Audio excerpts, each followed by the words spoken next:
Good morning, students.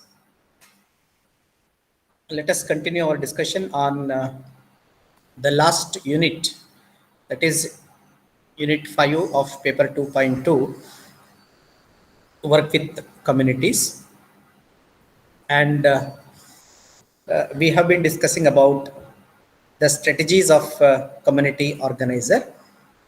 So far we have discussed three important strategies used by community organizer for helping the community, for the empowerment of the community, for the upliftment of the community, and for the giving solution to the problems of the communities.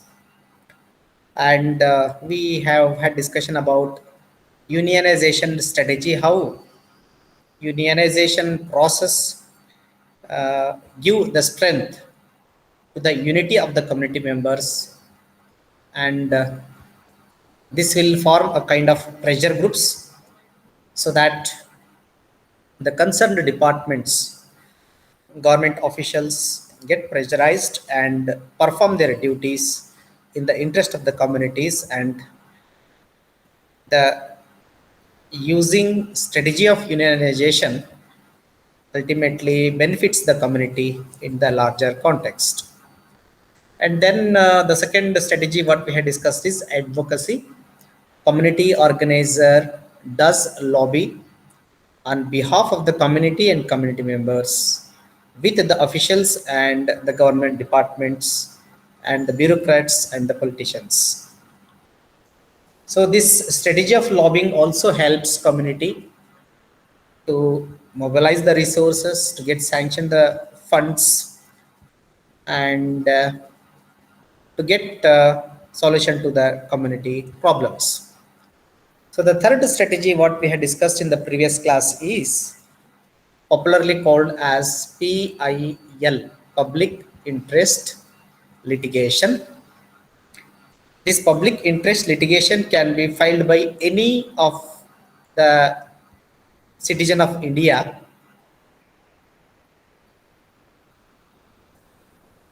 if there will be a public harm, if there will be harm to the nation or the nature, like that. So the constitutions, Indian constitutions, Article 32 made a provision to have a direct access to the common people to the judiciary. If there will be an act by the government or some private entities, and that is harming the people, the interest of the public is affected, or the natural resources of the nation is abused, or pollution is taking place, or the facilities entitled by the citizens are not given by the concerned authorities. If there is a public interest is affecting, in such situation public interest litigation can be filed by either organization or individual directly to the justice of the High Court or Supreme Court, so that on behalf of the people, community, court itself lodge a complaint which is called as sumoto, and conducts inquiry and punish to the one who is guilty. There are 29 different aspects related to which public interest litigation can be filed, what we have discussed in detail in the previous class. So the fourth strategy we need to discuss in unit 5 of the paper 2.2 is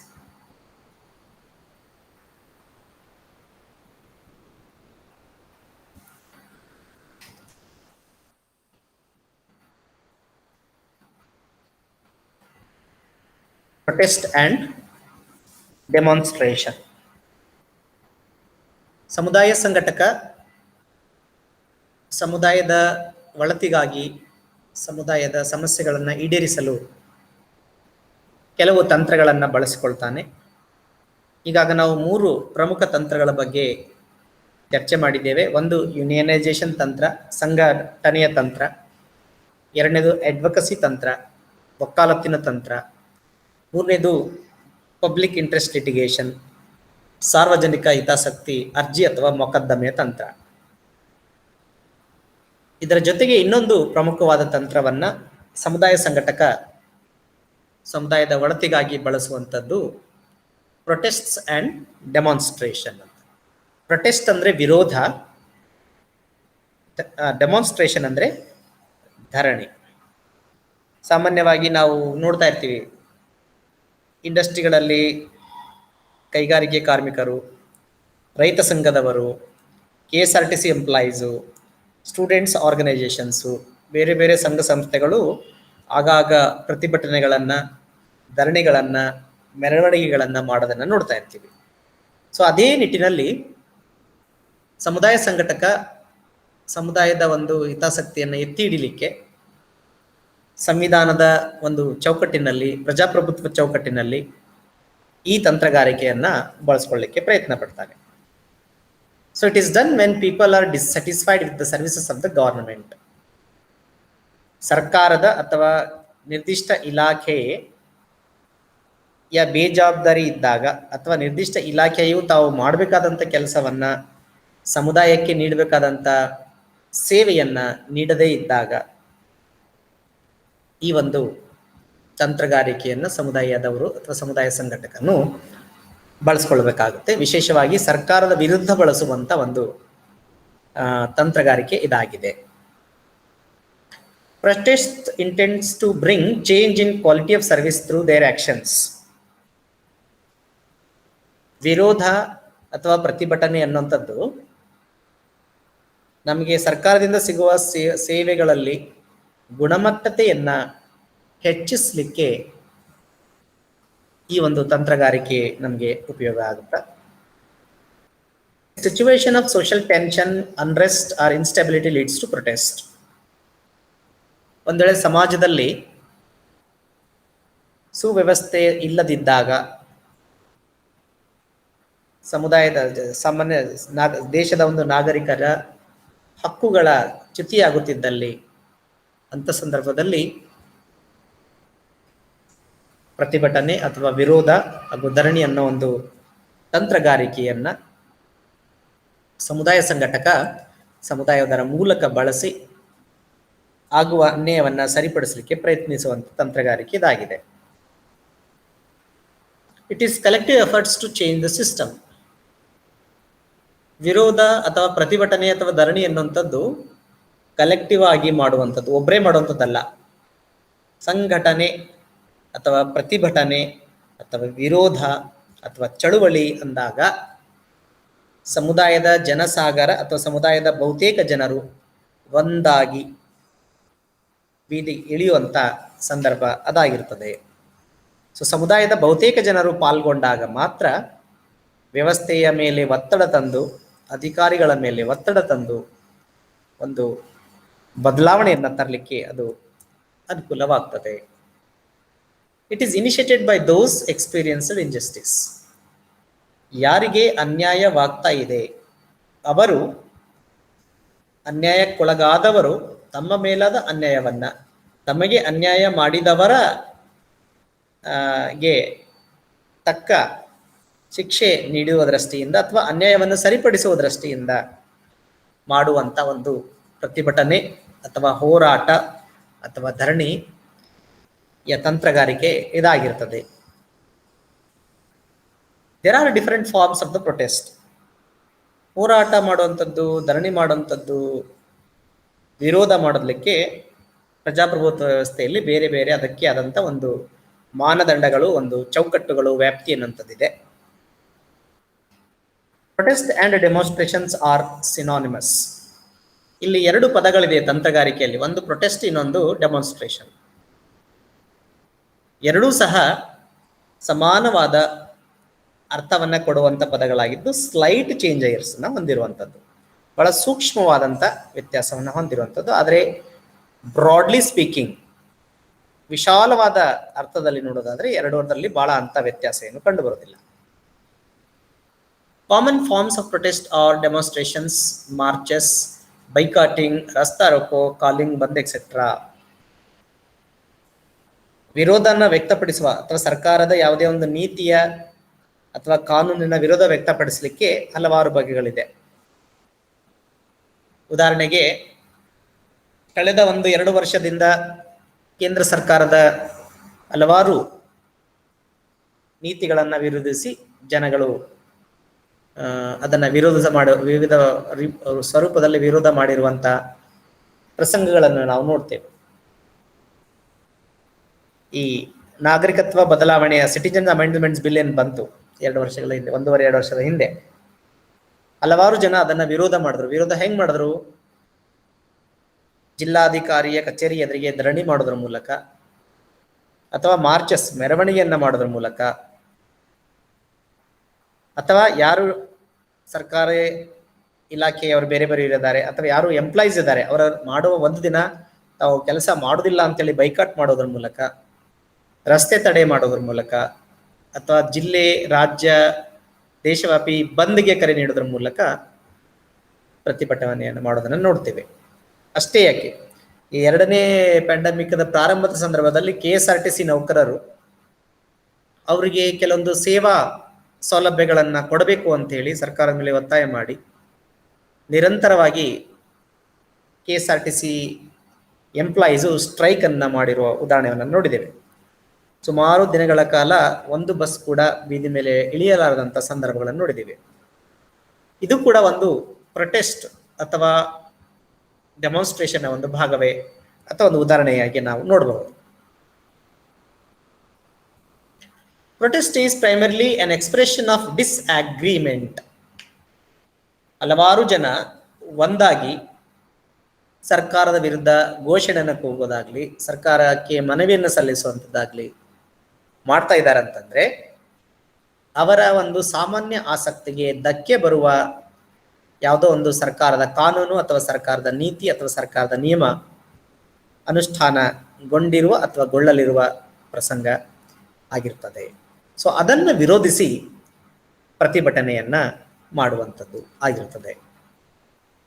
so this expression may be verbal or in writing or through legal way. ಸರ್ಕಾರದ ಜನವಿರೋಧಿ ನೀತಿಯನ್ನ ವಿರೋಧಿಸುವಂಥದ್ದು ಒಂದು ಬರವಣಿಗೆ ರೂಪದಲ್ಲಿರುವಂಥ ಮನವಿ ಪತ್ರವಾಗಿರ್ಬೋದು, ಅಥವಾ ಮೌಖಿಕವಾಗಿ ಒಂದು ಪತ್ರಿಕಾಗೋಷ್ಠಿಯನ್ನ ಅಥವಾ ಮಾಧ್ಯಮ ವರದಿಯನ್ನ ನೀಡುವಂಥದ್ದಾಗಿರ್ಬೋದು, ಅಥವಾ ಕೆಲವೊಮ್ಮೆ ಕಾನೂನಿನ ಮೊರೆ ಹೋಗುವಂಥದ್ದು ಸಹ ಆಗಿರಬಹುದು. ಸರ್ಕಾರದ ನಿಲುವು ಜನವಿರೋಧಿಯಾಗಿದ್ದಾಗ ಸರ್ಕಾರಕ್ಕೆ ಚಾಟಿ ಏಟನ್ನು ಬೀಸಲು ಅಥವಾ ಸರ್ಕಾರದ ನಡೆಯನ್ನು ತಡೆಯಲು ಪ್ರಭಾವಕ್ಕೊಳಗಾದಂಥ ಜನರು ಉಚ್ಚ ನ್ಯಾಯಾಲಯಕ್ಕೋ ಅಥವಾ ಸರ್ವೋಚ್ಚ ನ್ಯಾಯಾಲಯಕ್ಕೋ ಮೊಕದ್ದಮೆಯನ್ನು ಕೂಡ ಕೊಡಲಿಕ್ಕೆ ಅವಕಾಶ ಇರ್ತದೆ. ಅದು ಕೂಡ ಒಂದು ಪ್ರತಿಭಟನೆಯ ಭಾಗವೇ ಆಗಿರುವಂಥದ್ದು.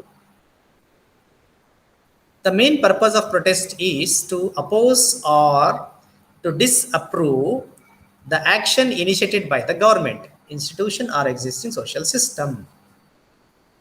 ಸರ್ಕಾರ ಅಥವಾ ಸರ್ಕಾರಿ ವ್ಯವಸ್ಥೆ ಜನ ವಿರೋಧಿಯಾದಂಥ ಯಾವುದೇ ಒಂದು ಕಾರ್ಯಕ್ರಮವನ್ನ, ನೀತಿಯನ್ನ, ಕಾನೂನನ್ನ ರೂಪಿಸಿದಾಗ ಅದು ಜನ ವಿರೋಧಿಯಾಗಿದೆ, ಜನಗಳಿಗೆ ಅದರ ಒಪ್ಪಿಗೆ ಇಲ್ಲ, ಹೀಗಾಗಿ ಅದನ್ನು ಹಿಂಪಡೆಯಬೇಕು, ಅನುಷ್ಠಾನಗೊಳಿಸಲಿರುವ ಕಾಯ್ದೆ, ಕಾನೂನು, ನೀತಿ, ಕಾರ್ಯಕ್ರಮವನ್ನು ಹಿಂಪಡೆಯಬೇಕು ಎಂದು ಪ್ರತಿಭಟನೆಯನ್ನ ಮಾಡುವಂಥ ಅಥವಾ ವಿರೋಧವನ್ನ ಮಾಡುವಂಥ ಅಥವಾ ಧರಣಿಯನ್ನು ಮಾಡುವಂಥ ತಂತ್ರಗಾರಿಕೆ ಆಗಿರುತ್ತದೆ. The reason of protest is to prevent victimization of people in general or some section in particular. ವಿರೋಧ ಮಾಡುವ ಒಂದು ಉದ್ದೇಶ ಅಥವಾ ಕಾರಣ ಏನಂತಂದ್ರೆ, ಯಾವುದೇ ಒಂದು ಜನವಿರೋಧಿ ಕಾನೂನು ನೀತಿ ಬಂದಾಗ ಅದರಿಂದಾಗಿ ಪ್ರಭಾವಕ್ಕೊಳಗಾಗುವಂತ, ಬಲಿಪಶು ಆಗುವಂತ ಸಾಮಾನ್ಯ ಜನರ ಹಿತಾಸಕ್ತಿಯನ್ನ ಕಾಪಾಡುವ ದೃಷ್ಟಿಯಿಂದ ಈ ಪ್ರೊಟೆಸ್ಟ್ ಅನ್ನುವಂಥದ್ದು, ಡೆಮಾನ್ಸ್ಟ್ರೇಷನ್ ಅನ್ನುವಂಥದ್ದನ್ನ ಮಾಡಲಾಗ್ತದೆ. Victims actively participate in the protest. ಯಾರಿಗೆ ತೊಂದರೆ ಆಗ್ತಾ ಇದೆ, ಯಾರು ಪ್ರಭಾವಕ್ಕೊಳಗಾಗ್ತಾ ಇದ್ದಾರೆ ಅಂತವರು ಸಕ್ರಿಯವಾಗಿ ವಿರೋಧವನ್ನ, ಪ್ರತಿಭಟನೆಯಲ್ಲಿ, ಚಳವಳಿಯಲ್ಲಿ ಭಾಗವಹಿಸ್ತಾರೆ. Protest remains sectoral rather then general. ವಿರೋಧ ಅನ್ನುವಂಥದ್ದು, ಧರಣಿ ಅನ್ನುವಂಥದ್ದು, ಪ್ರತಿಭಟನೆ ಅನ್ನುವಂಥದ್ದು ಸಾಮಾನ್ಯವಾಗಿ ಯಾರಿಗೆ ತೊಂದರೆಯಾಗಿದೆ ಅವರು ಅದರಲ್ಲಿ ಭಾಗವಹಿಸ್ತಾರೆ. ಉದಾಹರಣೆಗೆ, ಕಳೆದ 1 ವರ್ಷದ ಹಿಂದಿನಿಂದ ಕೇಂದ್ರ ಸರ್ಕಾರದ ಒಂದು ಮಸೂದೆ ತಿದ್ದುಪಡಿ ಏನಾಯಿತು, ಅಗ್ರಿಕಲ್ಚರಲ್ ಲ್ಯಾಂಡ್ ಅನ್ನ ಮುಂಚೆ ಯಾರು ಬೇಕಾದ್ರೂ ಪರ್ಚೇಸ್ ಮಾಡ್ಲಿಕ್ಕೆ ಅವಕಾಶ ಇರಲಿಲ್ಲ. ಆದ್ರೆ ಅದನ್ನ ಈಗ ತಿದ್ದುಪಡಿ ತಂದು ಯಾರು ಬೇಕಾದ್ರೂ ಪರ್ಚೇಸ್ ಮಾಡ್ಲಿಕ್ಕೆ ಅವಕಾಶ ಕೊಟ್ಟಿದ್ದಾರೆ. ಸೊ ದೇಶದಾದ್ಯಂತ, ವಿಶೇಷವಾಗಿ ಪಂಜಾಬ್ ರಾಜ್ಯದವರು ಡೆಲ್ಲಿಯಲ್ಲಿ ತಿಂಗಳುಗಟ್ಟಲೆ ಆ ಒಂದು ತಿದ್ದುಪಡಿ ಮಾಡಲಾದ ಮಸೂದೆಯನ್ನು ವಾಪಸ್ ಪಡಿಬೇಕು ಅಂತೇಳಿ ನಿರಂತರವಾಗಿ ಪ್ರತಿಭಟನೆ ಮಾಡಿ ಎಷ್ಟೋ ಜನ ಅದಕ್ಕೆ ಪ್ರಾಣ ಕೊಟ್ಟಿರುವ ಪ್ರಸಂಗಗಳು ಕೂಡ ಇತ್ತೀಚಿನ ದಿನಗಳಲ್ಲಿ ನಮ್ಮ ದೇಶದಲ್ಲೇ ನಡೆದಿರುವಂಥದ್ದು. ಯಾಕೆ ರೈತರು ಈ ಕಾಯ್ದೆಯನ್ನ, ಮಸೂದೆಯನ್ನ ವಿರೋಧಿಸ್ತಾ ಇದ್ದಾರೆ ಅಂತಂದ್ರೆ, ಯಾರು ಬೇಕಾದ್ರೂ ಅಗ್ರಿಕಲ್ಚರಲ್ ಲ್ಯಾಂಡ್ ಅನ್ನ, ಕೃಷಿ ಭೂಮಿಯನ್ನ ಖರೀದಿ ಮಾಡಬೇಕು ಅನ್ನೋ ಅವಕಾಶ ಕಾನೂನಿನ ಪ್ರಕಾರ ಮಾಡಿಕೊಟ್ರೆ, ದುಡ್ಡಿದ್ದವರು ಬಡ ರೈತರ ಒಂದು ಜಮೀನನ್ನ, ಕೃಷಿ ಭೂಮಿಯನ್ನ ಕಸ್ಕೊಂಡು ಖರೀದಿ ಮಾಡಿ, ರೈತರಿಂದ ಖರೀದಿಸಿದ ಕೃಷಿ ಭೂಮಿಯನ್ನ ಯಾರೂ ಸಹ ಕೃಷಿ ಮಾಡಕ್ಕೆ ತಗೊಳ್ಳಲ್ಲ, ಅದನ್ನ ನಾನ್ ಅಗ್ರಿಕಲ್ಚರಲ್ ಲ್ಯಾಂಡ್ ಆಗಿ ಸೈಟ್ಸ್ ಅನ್ನ, ಪ್ಲಾಟ್ ಅನ್ನ ಮಾಡಿ ಮಾರಿಯುವಂಥದ್ದು ದುರುದ್ದೇಶ ಇರುವಂಥದ್ದು. ಮತ್ತು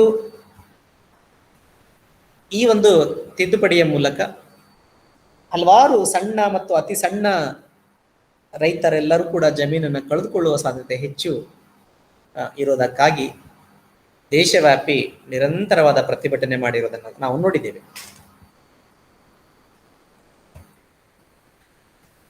ಈ ವಿರೋಧದ ಕೆಲವೊಂದು ಬಗೆಗಳು, ಧರಣಿಯ ವಿರೋಧದ ಪ್ರತಿಭಟನೆ ಕೆಲವೊಂದು ಬಗೆಗಳು ಏನೇನು ಅಂತಂದ್ರೆ, ಒಂದು ರಿಟರ್ನ್ ರಿಪ್ರೆಸೆಂಟೇಷನ್.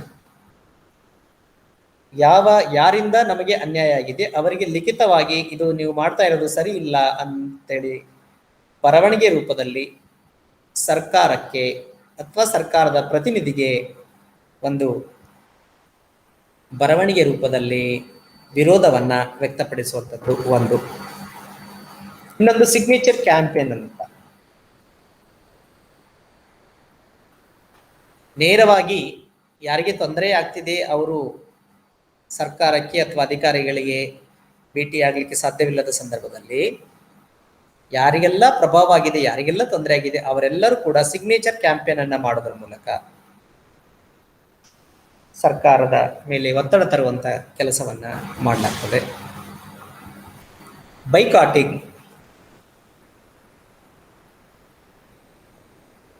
ವಿವಿಧ ನೌಕರಸ್ಥರು, ಸರ್ಕಾರಿ ನೌಕರಸ್ಥರು ಅಥವಾ ಖಾಸಗಿ ನೌಕರಸ್ಥರು ತಾವು ಮಾಡುವ ಕೆಲಸವನ್ನ ಮಾಡದೆ ನಿಲ್ಲಿಸುವುದರ ಮೂಲಕ ಪ್ರತಿಭಟನೆ ಮಾಡೋದಕ್ಕೆ ನಾವು ಬೈಕಾಟ್ ಅಂತ ಹೇಳ್ತೇವೆ.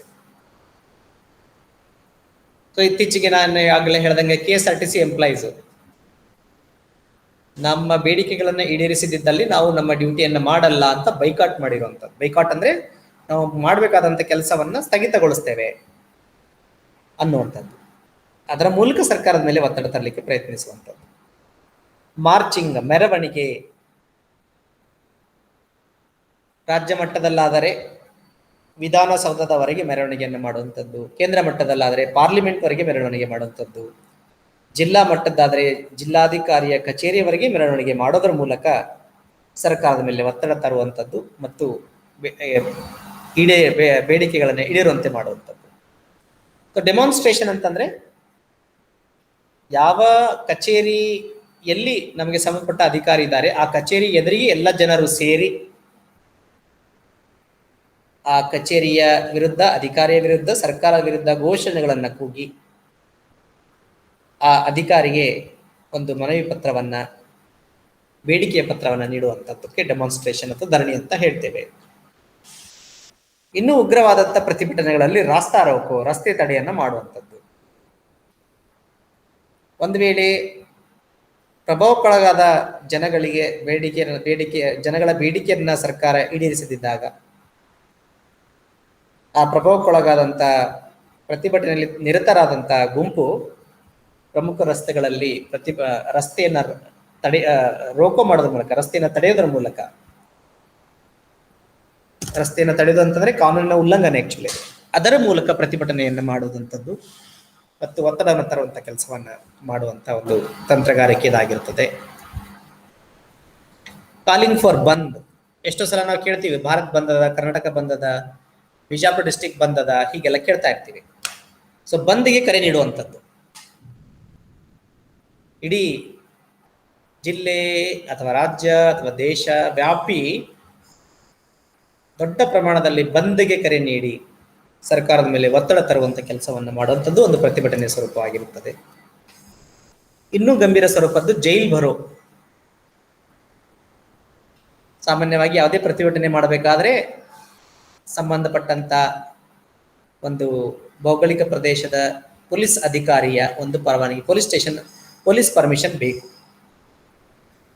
ಪೊಲೀಸ್ ಪರ್ಮಿಷನ್ ಇಲ್ಲದೆ ಯಾವುದೇ ಪ್ರತಿಭಟನೆಯನ್ನ ಮಾಡೋ ಹಾಗಿಲ್ಲ. ವಿಶೇಷವಾಗಿ ರಸ್ತೆ ಮೇಲೆ ಮೆರವಣಿಗೆ ಮಾಡೋದಾಗ್ಲಿ, ಧರಣಿ ಮಾಡುವಂಥದ್ದಾಗ್ಲಿ. ಸೊ ಈ ಪ್ರತಿಭಟನೆಕಾರರು ಅತಿ ಗಂಭೀರ ಸ್ವರೂಪದ ಪ್ರತಿಭಟನೆ ಮಾಡಬೇಕಾದಾಗ, ಪೊಲೀಸರು ಅದನ್ನು ತಡಿಲಿಕ್ಕೆ ಬಂದಾಗೂ ಪ್ರತಿಭಟನೆ ಮುಂದುವರಿಸಿದಾಗ ಅವರನ್ನೆಲ್ಲರನ್ನೂ ಸಹ ಜೈಲಿಗೆ ಕರ್ಕೊಂಡೋಗಿ ಆಮೇಲೆ ಬಿಡುವಂತ ಒಂದು ಪ್ರತಿಭಟನೆಯ ಸ್ವರೂಪಕ್ಕೆ ನಾವು ಜೈಲ್ ಬರುವಂತ ಹೇಳ್ತೇವೆ. ಸೊ ಎಲ್ಲಾ ಬಗೆಗಳ ಒಂದು ತಂತ್ರಗಾರಿಕೆಯನ್ನ, ಪ್ರತಿಭಟನೆ ಮತ್ತು ಪ್ರೊಟೆಸ್ಟ್ ಮತ್ತು ಡೆಮಾನ್ಸ್ಟ್ರೇಷನ್, ಪ್ರತಿಭಟನೆ ಮತ್ತು ಹೋರಾಟ ಅಥವಾ ಇದನ್ನ ನಾವು ಧರಣಿಯನ್ನ ನಾವು ಈ ತಂತ್ರಗಾರಿಕೆಯಾಗಿ ಬಳಸ್ತೇವೆ. ಇದಾದ್ಮೇಲೆ 5ನೇ ಯೂನಿಟಲ್ಲಿ ನೆಕ್ಸ್ಟ್ ಕಂಟೆಂಟ್ ಇರುವಂತದ್ದು current debates in community organisation practice. So ಈ 4 ತಂತ್ರಗಾರಿಕೆಗಳ ಮೂಲಕ 4 ಪ್ರಮುಖವಾದ ತಂತ್ರಗಳನ್ನು ಸಮುದಾಯ ಸಂಘಟಕ ಬಳಸ್ತಾನೆ. ಇದಾದ್ಮೇಲೆ next current debates in community organisation practice, ಸಮುದಾಯ ಸಂಘಟನೆಯ ಆಚರಣೆಯಲ್ಲಿ ಇರುವಂತ ಪ್ರಸ್ತುತ ಚರ್ಚೆಗಳು ಏನೇನಿದ್ದಾವೆ ಅಂದ್ರೆ, ಪ್ರಪಂಚದಲ್ಲಿ ವಿಶ್ವವ್ಯಾಪಿಯಲ್ಲಿ ಕಮ್ಯುನಿಟಿ ಆರ್ಗನೈಸೇಷನ್ ಪ್ರಾಕ್ಟೀಸ್ ಅನ್ನುವಂಥದ್ದು ಎಲ್ಲಾ ಪ್ರಪಂಚದ ಮೂಲೆಯಲ್ಲಿ ಕೂಡ ಅದನ್ನ ಆಚರಣೆ ಮಾಡಲಾಗ್ತಾ ಇದೆ. ಇಂಗ್ಲೆಂಡ್ ಅಲ್ಲೂ ಇದು ಆಚರಣೆ ಮಾಡಲಾಗ್ತಾ ಇದೆ, USA ಅಮೆರಿಕದಲ್ಲೂ ಆಚರಣೆ ಆಗ್ತಾ ಇದೆ, ಎಲ್ಲಾ ದೇಶದಲ್ಲೂ ಇದು ಆಚರಣೆ ಆಗ್ತಾ ಇದೆ. ಆದರೆ ಸಮುದಾಯ ಸಂಘಟನೆ ಸಂಬಂಧಪಟ್ಟಂತೆ ಜಗತ್ತಿನ ಮಟ್ಟದಲ್ಲಿ, ವರ್ಲ್ಡ್ ಲೆವೆಲ್ ಅಲ್ಲಿ ಏನೇನು ಚರ್ಚೆಗಳು ನಡೀತಾ ಇದೆ ಅನ್ನೋಂಥ ವಿಷಯಗಳನ್ನ ಕೂಡ ಸಮಾಜ ಕಾರ್ಯ ವಿದ್ಯಾರ್ಥಿಗಳು ತಿಳ್ಕೊಂಡಿರ್ಬೇಕು. ಅದರಲ್ಲಿ ಸಸ್ಟೈನೇಬಲ್ ಡೆವಲಪ್ಮೆಂಟ್ ಅನ್ನೋ ಒಂದು ಚರ್ಚೆ ಇದೆ. ಏನಂದ್ರೆ, ಸಸ್ಟೈನೇಬಲ್ ಅಂತಂದ್ರೆ ಸುಸ್ಥಿರತೆ. ನಾವು ಯಾವುದೇ ಪ್ರಗತಿಯನ್ನ ಸಾಧಿಸಿದರೆ ಸಮುದಾಯಗಳಲ್ಲಿ ಆ ಪ್ರಗತಿ ಇನ್ನೂ ಹೆಚ್ಚಾಗ್ಬೇಕೇ ವಿನ ಕಡಿಮೆ ಆಗ್ಬಾರ್ದು. ಉದಾಹರಣೆಗೆ, ನಾವು ಬಡತನ ಸಮಸ್ಯೆಯನ್ನ ನಿವಾರಿಸಬೇಕಾದಾಗ ಬಡವರ ಸಂಖ್ಯೆ ನಾವು ಮಾಡುವ ಪ್ರಯತ್ನದಿಂದ ಕಡಿಮೆ ಆಗ್ಬೇಕೇ ವಿನ ಜಾಸ್ತಿ ಆಗ್ಬಾರ್ದು. ಆ ಕಡಿಮೆ ಆಗುವಂತೆ ನೋಡಿಕೊಳ್ಳುವಂತ ಒಂದು ತಂತ್ರಗಾರಿಕೆ ಅಥವಾ ವಿಧಾನವನ್ನು ನಾವು ಸಸ್ಟೈನಬಲ್ ಡೆವಲಪ್ಮೆಂಟ್, ಸುಸ್ಥಿರ ಅಭಿವೃದ್ಧಿ ಅಂತ ಹೇಳ್ತೇವೆ. ಸೊ ಇದ್ರ ಬಗ್ಗೆ ವಿಶ್ವವ್ಯಾಪಿಯಲ್ಲಿ ಚರ್ಚೆ ನಡೀತಾ ಇರುವಂತದ್ದು. ಇನ್ನೊಂದು ಪಾರ್ಟಿಸಿಪೇಟಿವ್ ಡೆವಲಪ್ಮೆಂಟ್, ಸಹಭಾಗಿತ್ವ ಅಭಿವೃದ್ಧಿ ಅನ್ನೋ ಒಂದು ಪರಿಕಲ್ಪನೆ. ಸಹಭಾಗಿತ್ವ ಅಭಿವೃದ್ಧಿ ಅಂತಂದ್ರೆ ಸಮುದಾಯ ಸಂಘಟನೆಯ ಕಾರ್ಯಕ್ರಮಗಳಲ್ಲಿ ಸಮುದಾಯದವರು ಪಾಲ್ಗೊಳ್ಳುವಂತೆ, ಭಾಗಿಯಾಗುವಂತೆ ಮತ್ತು ಸಕಾರಾತ್ಮಕವಾಗಿ ಅದರಲ್ಲಿ ತೊಡಗಿಸಿಕೊಳ್ಳುವಂತೆ ಮಾಡುವಂತ ಒಂದು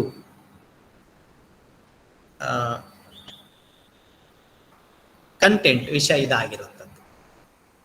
ಸೊ ಹಲವಾರು ಕಡೆ ಸಮುದಾಯ ಸಂಘಟನೆಯ ಸಮುದಾಯ ಅಭಿವೃದ್ಧಿ ಕಾರ್ಯಕ್ರಮಗಳು ಅನುಷ್ಠಾನಗೊಳ್ತಾ ಇದೆ. ಆದರೆ ಅನುಷ್ಠಾನಗೊಳ್ಳುತ್ತಿರುವ ಕಾರ್ಯಕ್ರಮಗಳಲ್ಲಿ ಜನ ಭಾಗವಹಿಸ್ತಾ ಇದ್ದಾರೆ ಏನು, ಯಾರಿಗಾಗಿ ಕಾರ್ಯಕ್ರಮ ಇದೆ ಅವರು ಭಾಗವಹಿಸ್ತಾ ಇದ್ದಾರೆ ಏನು ಅನ್ನುವಂಥದ್ದು ಇಲ್ಲಿ ಮುಖ್ಯ ಆಗ್ತದೆ. ಸೊ ಅದಕ್ಕೆ ಸಂಬಂಧಪಟ್ಟಂತೆ ಪಾರ್ಟಿಸಿಪೇಟಿವ್ ಡೆವಲಪ್ಮೆಂಟ್, ಸಹಭಾಗಿತ್ವ ಅಭಿವೃದ್ಧಿಯ ಒಂದು ವಿಷಯವನ್ನು ಕೂಡ ನಾವಿಲ್ಲಿ ನೋಡ್ತೇವೆ. ಕಮ್ಯುನಿಟಿ ಓನರ್ಶಿಪ್, ಸಮುದಾಯ ಮಾಲೀಕತ್ವ. ಸಮುದಾಯಕ್ಕಾಗಿ ಅನುಷ್ಠಾನಗೊಳ್ಳಲಿರುವ ಸರ್ಕಾರದ ಅಥವಾ ಸರ್ಕಾರೇತರ ಕಾರ್ಯಕ್ರಮಗಳು ಅದು ಸರ್ಕಾರದ ಕಾರ್ಯಕ್ರಮಗಳು ಮಾತ್ರ ಆಗಬಾರ್ದು, ಅದು ಸಮುದಾಯದ ಕಾರ್ಯಕ್ರಮಗಳಾಗಬೇಕು. ಅದರ ಅರ್ಥ ಸಮುದಾಯದವರು ಇದು ನಮ್ಮ ಕಾರ್ಯಕ್ರಮ, ನಮಗಾಗಿ ಇರುವಂತ ಕಾರ್ಯಕ್ರಮ ಅಂತ ಅವ್ರ ಮನಸ್ಸಲ್ಲಿ ಬರೋ ಹಾಗೆ ಮಾಡುವಂಥದ್ದು ಕಮ್ಯುನಿಟಿ ಓನರ್ಶಿಪ್, ಸಮುದಾಯದ ಮಾಲೀಕತ್ವದ ಒಂದು ಅಂಶ ಇದಾಗಿರುತ್ತದೆ. ಸೊ ಜಾಗತಿಕ ಮಟ್ಟದಲ್ಲಿ ಸುಸ್ಥಿರ ಅಭಿವೃದ್ಧಿ ಅನ್ನಂಥದ್ದು, ಸಹಭಾಗಿತ್ವ ಅಭಿವೃದ್ಧಿ ಅನ್ನಂಥದ್ದು ಮತ್ತು ಸಮುದಾಯ ಅಭಿವೃದ್ಧಿ ಕಾರ್ಯಕ್ರಮಗಳ ಸಮುದಾಯ ಮಾಲೀಕತ್ವ ಅನ್ನುವಂಥದ್ದು ಜಾಗತಿಕ ಮಟ್ಟದಲ್ಲಿ ಚರ್ಚೆಯಲ್ಲಿರುವಂತಹ ವಿಷಯದಲ್ಲಿ ಒಂದಾಗಿರುವಂಥದ್ದು. Integrated and holistic development.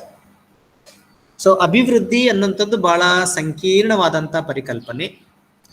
ಯಾಕಂತಂದ್ರೆ ಅಭಿವೃದ್ಧಿ ಅನ್ನುವಂಥದ್ದು ಕೇವಲ ಆರ್ಥಿಕವಾಗಿ ಪ್ರಗತಿ ಮಾಡೋದು ಅಷ್ಟೇ ಆಗಿರೋದಿಲ್ಲ.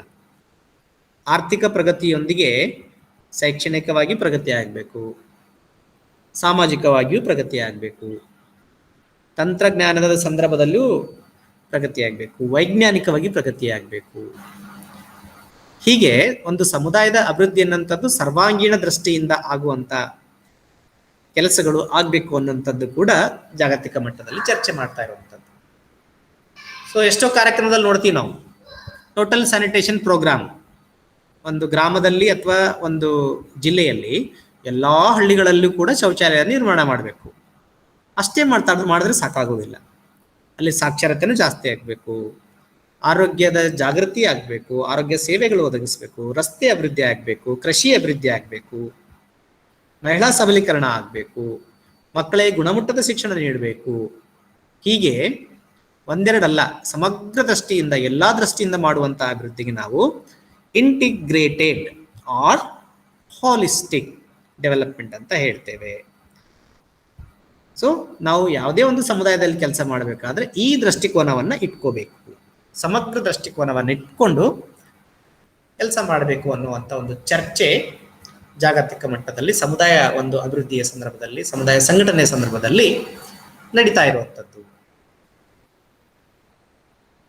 ಇನ್ನೊಂದು ಪಬ್ಲಿಕ್ ಪ್ರೈವೇಟ್ ಪಾರ್ಟ್ನರ್ಶಿಪ್. ಕೇವಲ ಸರ್ಕಾರನೇ, ಭಾರತದಂತ ಅತಿ ದೊಡ್ಡ ದೇಶದಲ್ಲಿ ಕೇವಲ ಸರ್ಕಾರನೇ ಎಲ್ಲನೂ ಮಾಡಕ್ ಸಾಧ್ಯ ಆಗೋದಿಲ್ಲ. ಸರ್ಕಾರ ಜೊತೆಗೆ ಖಾಸಗಿ ಮಾಲೀಕತ್ವದ, ಖಾಸಗಿ ಒಡೆತನದವರು ಸಹ ಕೈ ಜೋಡಿಸಿದಾಗ ಅತಿ ಹೆಚ್ಚು ಪ್ರಗತಿಯನ್ನ ಮಾಡಲಿಕ್ಕೆ ಸಾಧ್ಯ ಇದೆ ಅನ್ನುವಂಥದ್ದು ಅದು ಕೂಡ ಚರ್ಚೆಯಲ್ಲಿರುವಂಥ ವಿಷಯವಾಗಿದೆ. ಆಮೇಲೆ ನೀಡ್ ಬೇಸ್ಡ್ ಅಪ್ರೋಚ್. ನಾವು ಬಹಳಷ್ಟು ಸಲ ಸಮುದಾಯಗಳಿಗೆ ನಮ್ಗೇನ್ ಅನಿಸ್ತದ ಅದನ್ನು ಮಾಡಕ್ ಹೋಗಿರ್ತೀವಿ. ನಮಗೆ ಅಂದ್ರೆ ಸರ್ಕಾರಕ್ಕೆ ಏನ್ ಅನಿಸ್ತದೆ ಅದನ್ನ ಸಮುದಾಯದಲ್ಲಿ ಅವ್ರು ಮಾಡಕ್ ಹೋಗಿರ್ತಾರೆ. ಹಂಗ ಆಗ್ಬಾರ್ದು. ಸಮುದಾಯಗಳಿಗೆ ಏನ್ ಬೇಕು ಅದನ್ನ ಕೊಡುವಂಥದ್ದು, ಸಮುದಾಯಗಳಿಗೆ ಏನ್ ಬೇಕು ಅನಿಸ್ತದೆ ಅದನ್ನ, ಆ ಬೇಕು ಬೇಡಗಳನ್ನ ಪರಿಗಣಿಸುವಂತ ಒಂದು ಬಹಳ ಮುಖ್ಯ ಅನ್ನುವಂತ ಒಂದು ವಿಷಯವು ಕೂಡ ಚರ್ಚೆಯ ಭಾಗವಾಗಿರುವಂಥದ್ದು. ಪ್ರಯಾರಿಟೈಸಿಂಗ್ ನೀಡ್ಸ್ ಆಫ್ ದ ಕಮ್ಯುನಿಟಿ. ಸಮುದಾಯಕ್ಕೆ ಏನು ಬೇಕು ಅನ್ನೋದನ್ನ ತಿಳ್ಕೊಳ್ಳೋದ್ರ ಜೊತೆಗೆ ಆ ಬೇಕು ಬೇಡುಗಳ ಆದ್ಯತೀಕರಣ ಮಾಡುವುದು ಒಂದು ಪ್ರಮುಖವಾದಂತ ವಿಷಯನೇ ಇಲ್ಲಿ ಆಗಿರುವಂಥದ್ದು. Micro planning exercise. ಈಗ ಯಾವುದೇ ಒಂದು ಸಮುದಾಯದ ಅಭಿವೃದ್ಧಿ ಕಾರ್ಯಕ್ರಮಗಳು ಅನುಷ್ಠಾನಗೊಳ್ಳಬೇಕಾಗಿದೆ ಅಂತಂದ್ರೆ ಅಲ್ಲಿ ಸೂಕ್ಷ್ಮ ನಿಯೋಜನೆಯ ಒಂದು ತಂತ್ರಗಾರಿಕೆಯನ್ನ ಅಳವಡಿಸಿಕೊಳ್ಳೋದು ಬಹಳ ಮುಖ್ಯ ಅನ್ನುವಂಥದ್ದು ಜಾಗತಿಕ ಮಟ್ಟದಲ್ಲಿ ಚರ್ಚೆ ಆಗ್ತಿರುವಂಥದ್ದು. ಸೊ ಇದಾದ್ಮೇಲೆ ಇನ್ನೊಂದು ಸಣ್ಣ ಕಂಟೆಂಟ್ ಇದೆ, impact of macro policies on community development or community organisation practice. ರಾಷ್ಟ್ರೀಯ ಬೃಹತ್ ನೀತಿಗಳಿಂದಾಗುವ ಪ್ರಭಾವಗಳು. ಮ್ಯಾಕ್ರೋ ಪಾಲಿಸೀಸ್ ಅಂದ್ರೆ ಬೃಹತ್ ನೀತಿಗಳು. The method of community organization practice is largely impacted by the macro policies. It is so because ಸಮುದಾಯ ಸಂಘಟನೆಯ ಆಚರಣೆಯು ದೇಶದ ಮಟ್ಟದಲ್ಲಿ ಅಥವಾ ಜಾಗತಿಕ ಮಟ್ಟದಲ್ಲಿ ಆಗ್ತಾ ಇರುವಂತ ಕೆಲವೊಂದು ಪ್ರಮುಖವಾದಂತ ನೀತಿಗಳು ಆಧರಿಸಿ ಅಥವಾ ನೀತಿಗಳ ಪ್ರಭಾವದಿಂದಾಗಿ ಸಾಕಷ್ಟು ಪ್ರಭಾವವನ್ನ ಬೀರೋದನ್ನ ನಾವು ನೋಡ್ತೇವೆ. ಏನು? ಉದಾಹರಣೆಗೆ ದ ಪ್ರಾಸೆಸ್ ಆಫ್ ಗ್ಲೋಬಲೈಸೇಷನ್, ಜಾಗತೀಕರಣ ಅನ್ನುವಂಥದ್ದು ಇವತ್ತು ಇಡೀ ವಿಶ್ವವ್ಯಾಪಿಯನ್ನ ಗ್ರಹಿಸಿರುವಂಥದ್ದು. ಇವತ್ತು ಇಡೀ ಒಂದು ಪ್ರಪಂಚ ಅಥವಾ ವಿಶ್ವವನ್ನು ನಾವು ಗ್ಲೋಬಲ್ ವಿಲೇಜ್ ಅಂತ ಹೇಳ್ತೀವಿ. ಸೊ ಜಾಗತೀಕರಣದಿಂದಾಗಿ ಪ್ರಪಂಚದ ಯಾವುದೇ ಮೂಲೆಯಿಂದ ಯಾವುದೇ ಮೂಲೆಗೂ ಸಹ ಒಬ್ಬ ವ್ಯಕ್ತಿ ಜಾಬ್ ಅನ್ನು ಮಾಡಲಿಕ್ಕೆ ಹೋಗ್ಲಿಕ್ಕೆ ಅವಕಾಶ ಇದೆ. There is no restriction on the movement or mobility of the human resources from one corner of the world to any corner of the world. Then there is no restriction of the consumable goods. ನಾವು ಬಳಸುವ ಸರಕುಗಳ ಅಥವಾ ವಸ್ತುಗಳು ಒಂದು ದೇಶದಿಂದ ಇನ್ನೊಂದು ದೇಶಕ್ಕೆ ಸಾಗಿಸಲಿಕ್ಕೆ ನಮಗೆ ಯಾವುದೇ ಅಡ್ಡಿ ಆತಂಕಗಳಿಲ್ಲ ಗ್ಲೋಬಲೈಸೇಷನ್ ಇರೋದ್ರಿಂದ. ಇವತ್ತು ಇಂಗ್ಲೆಂಡ್ ಮೇಡ್ ವಸ್ತುವನ್ನ ಇಂಡಿಯಾದಲ್ಲಿ ಬಳಸಬಹುದು, ಇಂಗ್ಲೆಂಡ್ ಮೇಡ್ ವಸ್ತುವನ್ನು ಇಂಗ್ಲೆಂಡ್ ಅಲ್ಲಿ ಕಳಿಸ್ಕೊಡ್ಬೋದು, ಅಲ್ಲಿ ಸೇಲ್ ಮಾಡಬಹುದು. That is the impact of globalisation. Privatisation, ಖಾಸಗೀಕರಣ, ಖಾಸಗಿ ವ್ಯಕ್ತಿಗಳ ಒಡೆತನ ಅಥವಾ ಮಾಲೀಕತ್ವ ಬರುವಂಥದ್ದು. ಲಿಬರಲೈಸೇಷನ್, ಉದಾರೀಕರಣ, ಇವೆಲ್ಲ ಕೂಡ ರಾಷ್ಟ್ರ ಮಟ್ಟದ ಮತ್ತು ದೇಶವ್ಯಾಪ್ತಿಯ ನೀತಿಗಳು. ಉದಾರೀಕರಣ, ಖಾಸಗೀಕರಣ ಮತ್ತು ಜಾಗತೀಕರಣ. ಈ ಪ್ರಕ್ರಿಯೆಗಳಿಂದಾಗಿ ಸಮುದಾಯಗಳ ಮೇಲೆ, ಸಮುದಾಯ ಸಂಘಟನೆಯ ಆಚರಣೆ ಮೇಲೆ ಸಾಕಷ್ಟು ಪ್ರಭಾವ ಬೀರುವಂಥದ್ದನ್ನು ನಾವು ನೋಡ್ತೇವೆ. ಇವೆಲ್ಲ ಪ್ರಕ್ರಿಯೆಗಳಿಂದ ಏನಾಗ್ತದೆ? ಖಾಸಗೀಕರಣ ಆಗೋದ್ರಿಂದ ಏನಾಗ್ತದೆ? ಸರ್ಕಾರಿ ಒಡೆತನದ ಕಡಿಮೆಯಾಗಿ ಖಾಸಗಿ ಒಡೆತನ ಹೆಚ್ಚಾಗುವಂಥದ್ದು. ಉದಾಹರಣೆಗೆ ಈಗ ಇಂಡಿಯನ್ ರೈಲ್ವೇಸು ಕೇಂದ್ರ ಸರ್ಕಾರದ ಅಧೀನದಲ್ಲಿದೆ. ಅದನ್ನ ಪ್ರೈವೇಟ್ದವರಿಗೆ ಮಾರಕ್ಕೆ ಕೂತಾರೆ ಇವರು, ಕೇಂದ್ರ ಸರ್ಕಾರದವರು. ಅದೇ ತರ ಸರ್ಕಾರಿ ವಲಯದ ಹಲವಾರು ಉದ್ಯಮಿಗಳಿದಾವೆ, ಅವುಗಳನ್ನು ಖಾಸಗಿದವರಿಗೆ ಮಾರ್ತಾ ಇದ್ದಾರೆ. ಸೊ ಖಾಸಗಿದವರಿಗೆ ಸರ್ಕಾರ ಸ್ವಾಮ್ಯದ ಒಡೆತನವನ್ನು ಕೊಟ್ಟಾಗ, ಉದಾಹರಣೆಗೆ ಮೊದಲು ನಾವು ಗೌರ್ಮೆಂಟ್ ಯೂನಿವರ್ಸಿಟೀಸ್ ಅಷ್ಟೇ ಇದ್ದೀವಿ. ಈಗ ಪ್ರೈವೇಟ್ ಯೂನಿವರ್ಸಿಟೀಸ್ ಬಂದಾವ. ಯಾವ್ದ ಕಡೆ ದುಡ್ಡಿತ್ತು ಅಂದ್ರೆ ಅವರು ಒಂದು ಯೂನಿವರ್ಸಿಟಿ ಶುರು ಮಾಡ್ಬೋದು, ಜಾಗ ಇತ್ತು ಅಂತಂದ್ರೆ. ಸೊ ಪ್ರೈವೇಟೈಸೇಷನ್ ಆದಾಗ ಏನಾಗ್ತದೆ, ಅಲ್ಲಿ ಲಾಭ ಅನ್ನುವಂಥದ್ದು ಮುಖ್ಯ ಆಗ್ತದೆ, ಸೇವೆ ಅನ್ನೋಂಥದ್ದು ಮುಖ್ಯ ಆಗೋದಿಲ್ಲ. ಸೊ ಇಲ್ಲಿ ಲಾಭ ಮುಖ್ಯ ಆಗ್ತದೆ, ಅಲ್ಲಿ ಶೋಷಣೆ ಶುರು ಆಗ್ತದೆ. ಸೊ ಈ ಗ್ಲೋಬಲೈಸೇಷನ್, ಪ್ರೈವೇಟೈಸೇಷನ್, ಲಿಬರಲೈಸೇಷನ್ ಇಂದಾಗಿ ಜನಗಳಲ್ಲಿ, ಸಮುದಾಯಗಳಲ್ಲಿ, ಒಂದು ದೇಶದ ಜನತೆಯಲ್ಲಿ ಬಡವರು ಮತ್ತು ಶ್ರೀಮಂತರು ಎನ್ನುವ ಎರಡು ಮುಖ್ಯ ಪಂಗಡಗಳಾಗಿ ರೂಪುಗೊಳ್ಳುತ್ತವೆ. ಮತ್ತು ಬಡವರು ಮತ್ತು ಶ್ರೀಮಂತರ ಮಧ್ಯೆ ಬಹಳ ದೊಡ್ಡದಂತ ಒಂದು ಗ್ಯಾಪ್ ಅನ್ನೋಂಥದ್ದು ಶುರು ಆಗ್ತದೆ. ಸೊ ಬೆರಳೆಣಿಕೆ ಕೆಲವೊಂದು ವ್ಯಕ್ತಿಗಳು 100,000 ಕೋಟಿಗಳ ಮಾಲೀಕರಾದರೆ, ಇನ್ನುಳಿದ 95% ಜನಸಂಖ್ಯೆ ಅಥವಾ ಕುಟುಂಬಗಳು ದೇಶದ್ದು, ಅವುಗಳ ಕಡೆ ಬಹಳ ಕಡಿಮೆ ವಾರ್ಷಿಕ ಆದಾಯ ಇರುವಂಥದ್ದನ್ನು ನಾವು ನೋಡ್ತೇವೆ. ಮೂಲಭೂತ ಸೌಲಭ್ಯಗಳು ಸಿಗದ ಸ್ಥಿತಿಯಲ್ಲಿರುವಂತಹ ಕುಟುಂಬಗಳನ್ನು ನಾವು ನೋಡ್ತೇವೆ. ಇದು ಜಾಗತಿಕ ಮಟ್ಟದ ಒಂದು ನೀತಿಗಳಿಂದ, ಗ್ಲೋಬಲೈಸೇಷನ್ ಅಂತ ನೀತಿಯಿಂದ, ಪ್ರೈವೇಟೈಸೇಷನ್ ಅಂತ ನೀತಿಯಿಂದ, ಲಿಬರಲೈಸೇಷನ್, ಉದಾರೀಕರಣದಂತ ನೀತಿಯಿಂದ ಆಗುವಂತ ಪ್ರಭಾವ ಆಗಿರ್ತದೆ.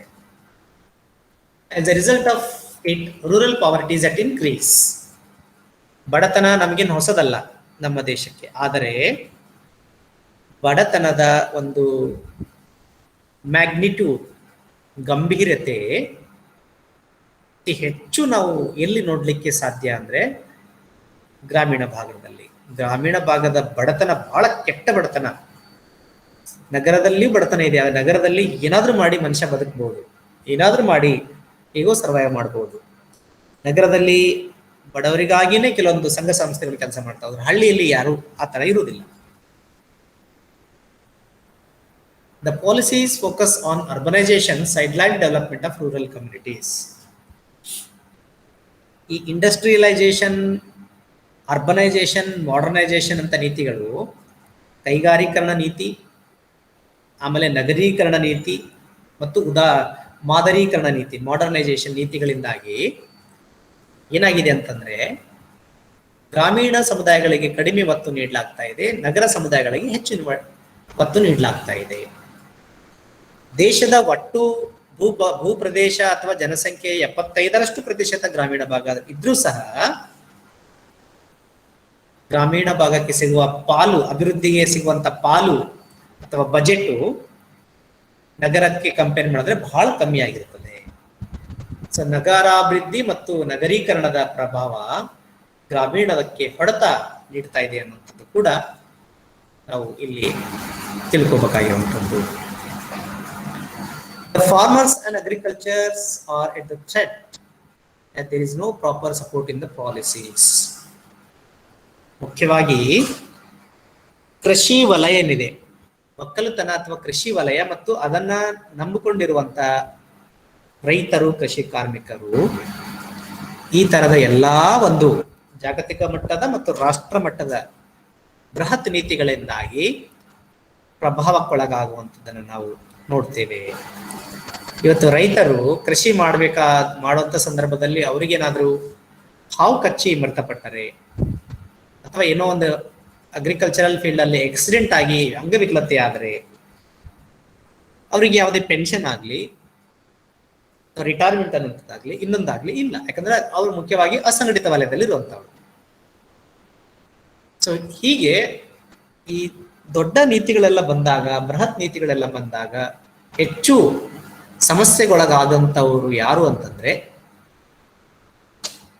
ಅಸಂಘಟಿತ ವಲಯದಲ್ಲಿರುವಂಥವ್ರು, ವಿಶೇಷವಾಗಿ ಕೃಷಿಯನ್ನ ಅವಲಂಬಿಸಿರುವ ರೈತರು. Subsidy on agriculture is not up to the mark.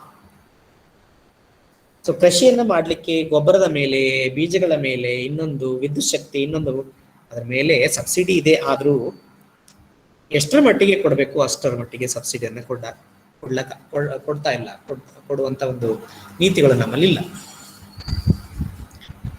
Multinational companies grabbing the agricultural land in the name of special economic zone.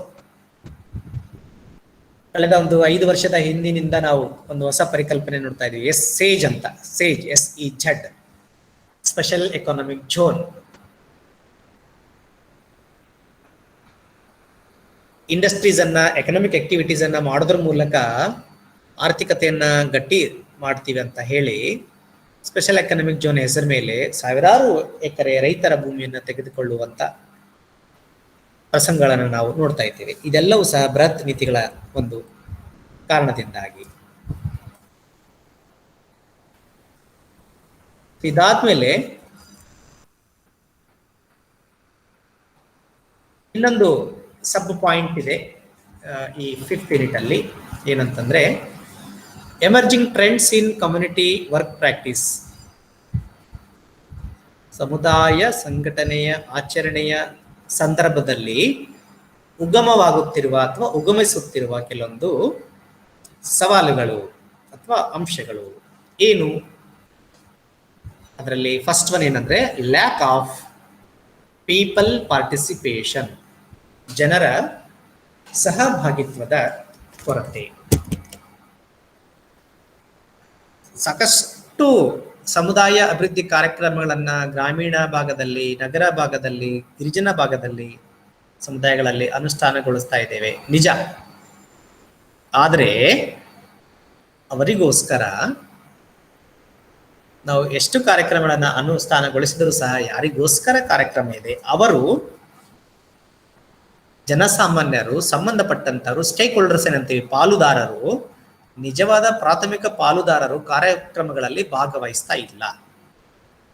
ಅದು ದುರಾದೃಷ್ಟ. ಉದಾಹರಣೆಗೆ ಇವತ್ತು COVID-19 ಸಮಸ್ಯೆ, ಪ್ಯಾಂಡಮಿಕ್ ಸಮಸ್ಯೆಯನ್ನ ಹಿಮ್ಮೆಟ್ಟಿಸಲು ಕೇಂದ್ರ ಸರ್ಕಾರ ಉಚಿತವಾಗಿ ವ್ಯಾಕ್ಸಿನೇಷನ್ ಅನ್ನು ಕೊಡ್ತಾ ಇದ್ರೂ ಸಹ ವಿಶೇಷವಾಗಿ ಗ್ರಾಮೀಣ ಭಾಗದಲ್ಲಿ ಜನ ಮುಂದೆ ಬರ್ತಾ ಇಲ್ಲ, ವ್ಯಾಕ್ಸಿನೇಷನ್ ತಗೊಳ್ತಾ ಇಲ್ಲ.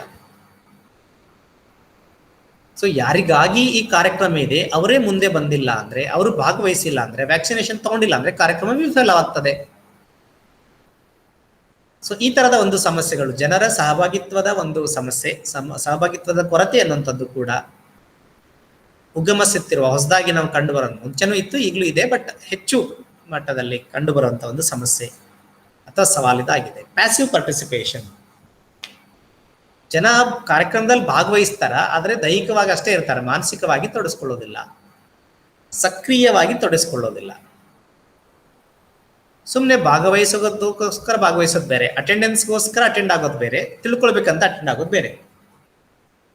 ಹಾಗೆ ಸಮುದಾಯದಲ್ಲಿನ ಜನರು ತಮ್ಮ ಮನಸ್ಸಿನಿಂದ ಸ್ವಯಂ ಪ್ರೇರಿತರಾಗಿ ಸಮುದಾಯದ ಅಭಿವೃದ್ಧಿ ಕಾರ್ಯಕ್ರಮಗಳಲ್ಲಿ ಭಾಗವಹಿಸಬೇಕು. ಆಗ ಮಾತ್ರ ಅದು ಯಶಸ್ಸು ಕಾಣ್ಲಿಕ್ಕೆ ಸಾಧ್ಯ ಆಗುತ್ತೆ. ಸುಮ್ಮನೆ ಕಾಟಾಚಾರಕ್ಕೆ, ತೋರಿಕೆಗಾಗಿ ಭಾಗವಹಿಸಿದ್ರೆ ಅದು ಉಪಯೋಗ ಆಗೋದಿಲ್ಲ.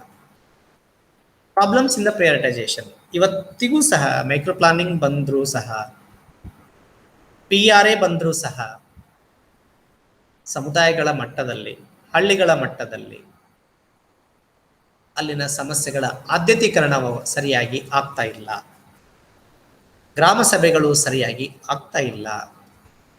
ಹೆಸರಿಗೋಸ್ಕರ ಗ್ರಾಮ ಸಭೆಗಳಾಗ್ತಾ ಇದ್ದಾವೆ, ವಾಸ್ತವಿಕವಾಗಿ ಗ್ರಾಮ ಸಭೆಗಳಾಗ್ತಾ ಇಲ್ಲ.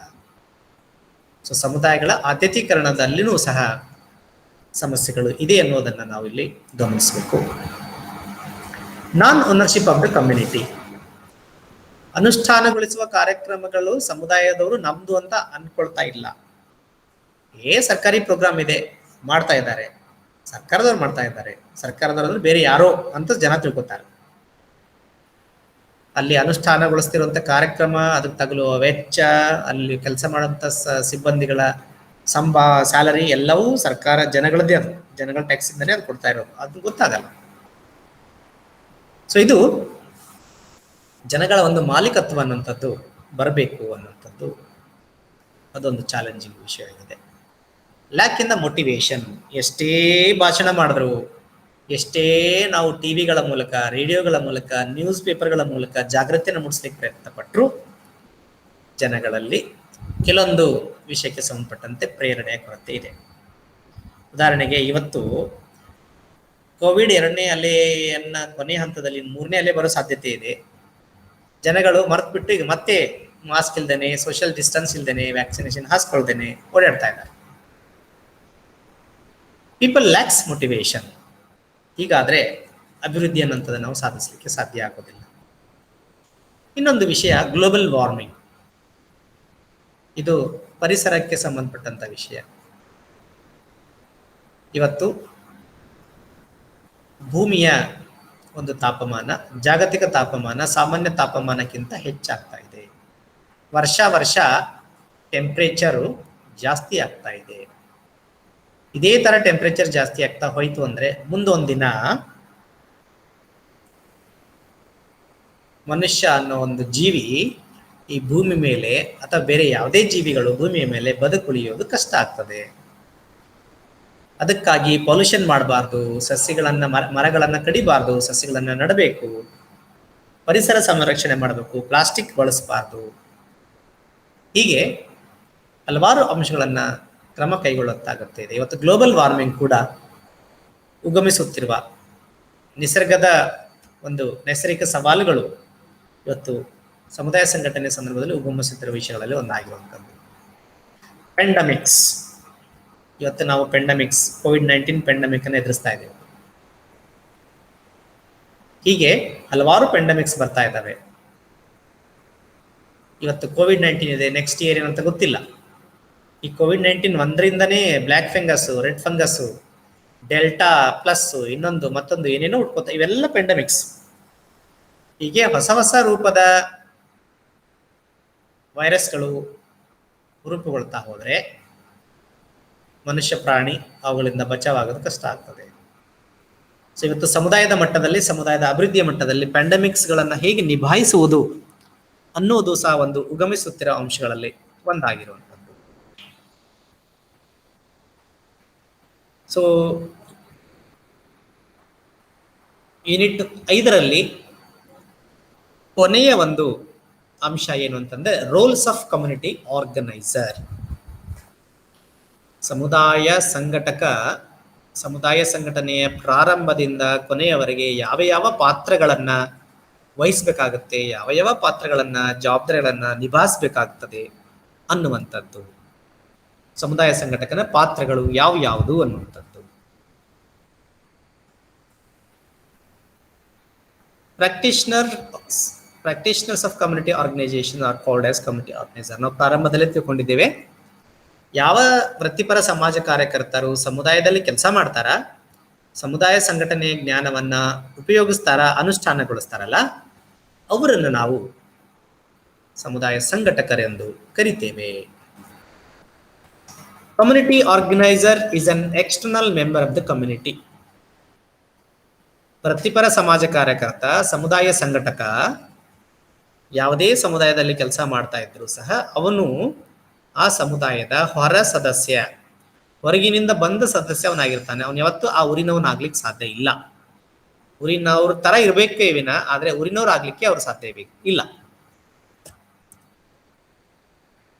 He or she enters the community to organize the people, to identify available resources and plan for an optimum utilization of them to bring desirable change. ಸಮುದಾಯ ಸಂಘಟಕ ಸಮುದಾಯದ ಜನರನ್ನ ಸಂಘಟಿಸಿ, ಸಮುದಾಯದಲ್ಲಿರುವ ಸಂಪನ್ಮೂಲಗಳನ್ನು ಗುರುತಿಸಿ, ಒಂದು ಸಹಭಾಗಿತ್ವ ಯೋಜನೆಯನ್ನ ಮಾಡಿ, ಉಪಲಬ್ಧ ಸಂಪನ್ಮೂಲಗಳ ಗರಿಷ್ಠ ಬಳಕೆ ಮಾಡಿ ಸಮುದಾಯದಲ್ಲಿ ಒಂದು ಅಪೇಕ್ಷಿತ ಬದಲಾವಣೆಯನ್ನ ತರಲಿಕ್ಕೆ ಪ್ರಯತ್ನಿಸ್ತಾನೆ. ಸೊ ಆ ನಿಟ್ಟಿನಲ್ಲಿ ಹಲವಾರು ಪಾತ್ರಗಳನ್ನ ಸಮುದಾಯ ಸಂಘಟಕ ವಹಿಸ್ತಾನೆ. The end goal of community organizer is to attain integrated, participatory, sustainable community development. ಸಮುದಾಯ ಸಂಘಟನೆಯ ಕೊನೆಯ ಗುರಿ ಏನು ಅಂತಂದ್ರೆ, ಒಂದು ಸಮುದಾಯದ ಸಮಗ್ರ ಅಭಿವೃದ್ಧಿ ಮತ್ತು ಸಹಭಾಗಿತ್ವ, ಜನರ ಸಹಭಾಗಿತ್ವದೊಂದಿಗೆ ಮಾಡುವ ಅಭಿವೃದ್ಧಿ ಮತ್ತು ಮಾಡಲ್ಪಟ್ಟ ಅಭಿವೃದ್ಧಿಯನ್ನ ಸುಸ್ಥಿರವಾಗಿ ಕಾಪಾಡಿಕೊಳ್ಳುವಂತ ಅಭಿವೃದ್ಧಿ ಆಗಿರ್ತದೆ ಅಂತ ಹೇಳಿ. ಸಮುದಾಯ ಸಂಘಟಕನ ಎಲ್ಲಾ ಪ್ರಯತ್ನಗಳ ಫಲ ಮತ್ತು ಅಪೇಕ್ಷೆ ಏನಾಗಿರ್ತದಂತಂದ್ರ ಸಮಗ್ರ ಸಹಭಾಗಿತ್ವ, ಸುಸ್ಥಿರ ಸಮುದಾಯದ ಅಭಿವೃದ್ಧಿ ಆಗಿರ್ತದೆ. ಆ ನಿಟ್ಟಿನಲ್ಲಿ ಏನೆಲ್ಲ ಪಾತ್ರಗಳನ್ನು ವಹಿಸ್ತಾನೆ ಅನ್ನೋದನ್ನ ಒಂದೊಂದಾಗಿ ನೋಡೋಣ. ಒಂದು ರಿಸರ್ಚರ್, ಸಮುದಾಯ ಸಂಘಟಕ ಒಬ್ಬ ಸಂಶೋಧಕನ ಪಾತ್ರವನ್ನ ವಹಿಸ್ತಾನೆ. ಸೊ ಸಂಶೋಧಕನ ಪಾತ್ರ ಅಂತಂದ್ರೆ, ಸಮುದಾಯ ಸಂಘಟಕ ಸಮುದಾಯದ ಅಧ್ಯಯನವನ್ನು ಮಾಡುವಂಥದ್ದು, ಮನೆಯಿಂದ ಮನೆ ಸರ್ವೇಕ್ಷಣೆಯನ್ನ ಮಾಡುವಂಥದ್ದು, ವೀಕ್ಷಣೆಯನ್ನ ಮಾಡುವಂಥದ್ದು, ಸಂದರ್ಶನವನ್ನ ಮಾಡುವಂಥದ್ದು, ಗುಂಪು ಚರ್ಚೆಯನ್ನ ಮಾಡುವಂಥದ್ದು, ಸಮುದಾಯದಲ್ಲಿನ ಸಮಸ್ಯೆಗಳನ್ನ ಹುಡುಕುವಂಥದ್ದು, ಸಮಸ್ಯೆಗಳಿಗೆ ಕಾರಣಗಳನ್ನ ಹುಡಿಸುವಂಥದ್ದು, ಸಮಸ್ಯೆಗಳಿಗೆ ಪರಿಹಾರ ನೀಡುವಂಥದ್ದು. ಹೀಗೆ ಸಮುದಾಯ ಸಂಘಟಕನಿಗೆ ಎದುರಾಗುವ ಪ್ರಶ್ನೆಗಳಿಗೆ ವ್ಯವಸ್ಥಿತವಾಗಿ ಉತ್ತರಗಳನ್ನ ಸಂಶೋಧನಾತ್ಮಕ ಕ್ರಿಯೆಯ ಚಟುವಟಿಕೆಯ ಮೂಲಕ ಹುಡುಕುವ ಮೂಲಕ ಉತ್ತರಗಳನ್ನ, ಪರಿಹಾರಗಳನ್ನ ಕಂಡುಕೊಳ್ಳುವಂತ ಪ್ರಯತ್ನವನ್ನ ಸಮುದಾಯ ಸಂಘಟಕ ಮಾಡ್ತಾನೆ. ಅದಕ್ಕೆ ಅವನು ಒಬ್ಬ ರಿಸರ್ಚರ್ ರೋಲ್ ಅನ್ನ ವಹಿಸ್ತಾನೆ ಅಂತ ಹೇಳ್ಬಹುದು. ಸೊ ರಿಸರ್ಚ್ ಪುನಃ ಮತ್ತು ಹುಡುಕಾಟ ಮಾಡುವಂಥದ್ದು. Research is A systematic activity done by community organizer in order to find answers to the questions and solution to the problems. ಸಮುದಾಯ ಸಂಘಟಕ ಒಬ್ಬ ಸಂಶೋಧಕನಾಗಿ ಸಮುದಾಯ ಸಂಘಟನೆಯ ಆಚರಣೆ ಮಾಡುವಂತ ಸಂದರ್ಭದಲ್ಲಿ ಎದುರಾಗುವ ಸವಾಲುಗಳು, ಪ್ರಶ್ನೆಗಳಿಗೆ ಉತ್ತರವನ್ನ ಕಂಡುಕೊಳ್ಳುವ ವ್ಯವಸ್ಥಿತವಾದಂತ ಹುಡುಕಾಟ ಇದಾಗಿರ್ತದೆ. ಮತ್ತು ಎದುರಾಗುವ ಸಮಸ್ಯೆಗಳಿಗೆ ವೈಜ್ಞಾನಿಕವಾಗಿ, ವ್ಯವಸ್ಥಿತವಾಗಿ ಕಂಡುಕೊಳ್ಳುವ ಪರಿಹಾರದ ಕ್ರಮ ಇದಾಗಿರುತ್ತದೆ. ಅದಕ್ಕಾಗಿ ಸಮುದಾಯ ಸಂಘಟಕ ಒಬ್ಬ ಸಂಶೋಧಕನಾಗಿ ಸಮುದಾಯದಲ್ಲಿ ಪಾತ್ರವನ್ನ ವಹಿಸ್ತಾನೆ. ರೋಲ್ ಆಫ್ ಗೈಡ್, ಸಮುದಾಯ ಸಂಘಟಕ ಸಂಶೋಧಕನ ಪಾತ್ರದ ಜೊತೆಗೆ ಒಬ್ಬ ಮಾರ್ಗದರ್ಶಕನ ಪಾತ್ರವನ್ನು ಸಹ ವಹಿಸ್ತಾನೆ.